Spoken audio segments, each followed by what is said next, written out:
Tiempo siempre se requiere para reconstruir situaciones tan dolorosas y tan traumáticas como las que hemos vivido. En Europa también costó su tiempo, pero el problema no es de tiempo, el problema es de voluntad para que las cosas lleven más o menos tiempo, al final se tengan que poner como tarea necesaria. Y yo creo que hoy es urgente. La experiencia del 2007 con la ley fue insuficiente. Los resultados con respecto a la etapa anterior fueron mejores, pero no fue suficiente. ¿Por qué no fueron suficientes? Es lo que nosotros analizamos para reclamar que la nueva ley tenga un planteamiento distinto. Pues porque en aquel tiempo yo creo que se produjeron tres circunstancias. Una primera es que efectivamente el gobierno socialista era el primer gobierno y eso se nota siempre a la hora de abordar. Luego yo creo que hubo una dejación de obligaciones en cuanto a las aplicaciones de los convenios internacionales que ya España tenía firmados y que tenían que haberse contemplado en esa ley. Y quizá el tercer elemento fue que se fue muy pasivo con respecto a la elaboración de las medidas de no repetición, porque en ese campo, tanto en la educación como en la cultura, como la imposibilidad de que en nuestro país los que habían participado directamente fueran sujetos a los que no se les mencionara nunca. Los que habían tenido, no solamente hablo de malos tratos o tal, sino ocupación del Estado, absoluta pretensión de eludir responsabilidades. Pondré un ejemplo sencillo para que no se confunda el tema. La Iglesia española no ha perdido perdón por la bendición del golpe de Estado y la creación de un discurso político que, si yo no recuerdo mal, no se llamaba Reconquista, pero venía a ser algo semejante, justificando un golpe de Estado. Eso es injustificable, un golpe de Estado militar. Muchas de las riquezas creadas del despojo del Estado pues lo hicieron los falangistas que se aprovecharon de esa ocupación ilegal e ilegítima del Estado y se repartieron los beneficios.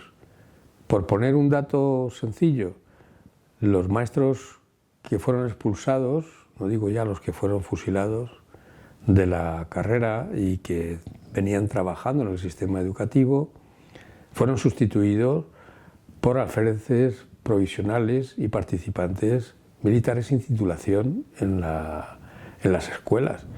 Es decir, hubo lo que se llama un reparto del botín en términos brutales que todavía no se le ha explicado a la población para que sepan de dónde venimos y cómo tomar medidas para que no vuelva a repetirse una situación semejante. Y yo creo que ahí hay temas suficientemente por esclarecer que no se abordaban en aquella ley y que han quedado en evidencia en este periodo.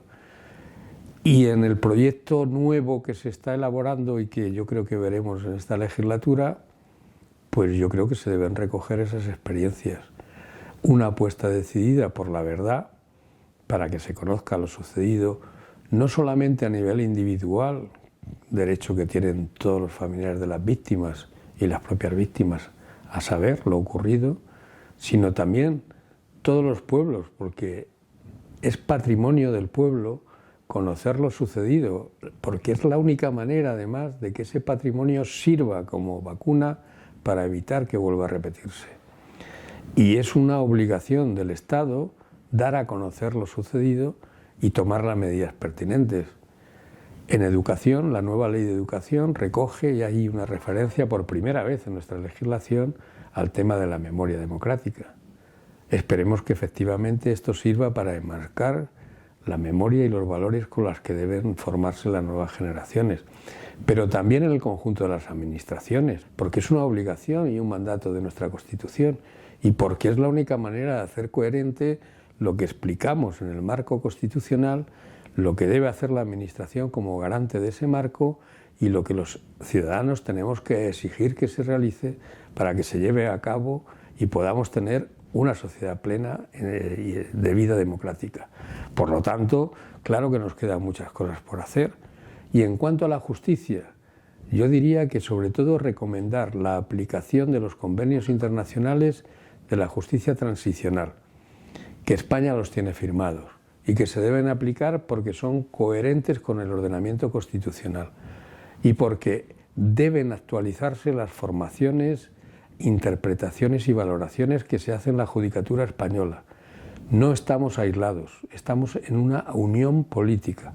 El Consejo de Europa ordena muchos criterios que son de obligado cumplimiento. En el marco de la judicatura, muchas de las orientaciones nos vienen de Europa, pero es que en la justicia transicional las obligaciones últimas de aquello que ofende a la humanidad también están establecidas.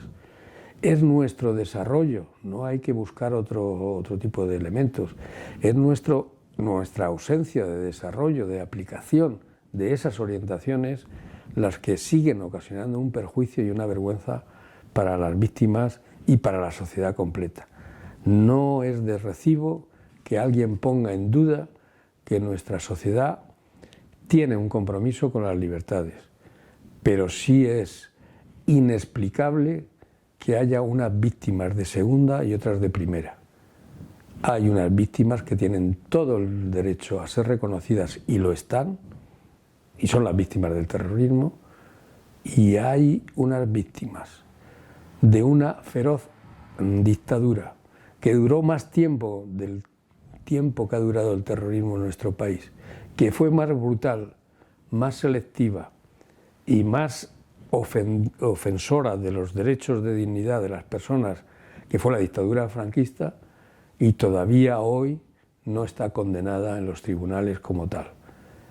Es absolutamente inexplicable en Europa que exista una fundación que sea un homenaje a la figura de un dictador sanguinario como lo fue Francisco Franco. Inexplicable. Y este tipo de cosas son inasumibles. Y yo creo que es una buena pedagogía, es una buena ocasión, estamos en circunstancias posibles con las mayorías actuales para que, aunque no sea, que yo creo que sería mejor que fuera por unanimidad de la representación en el Parlamento, porque estas políticas de memoria deberían ser políticas de Estado, pero si no es posible que lo sean de Estado, al menos, como se hizo en el 2007, por mayoría se establezca de una vez por todas que nuestro legítimo derecho a vivir en paz y libertad significa no permitir más ofensas a las víctimas de aquellos que hicieron posible este nivel de convivencia y por lo tanto condenar sin paliativos la dictadura franquista y todo lo que supuso en la vida de nuestro país.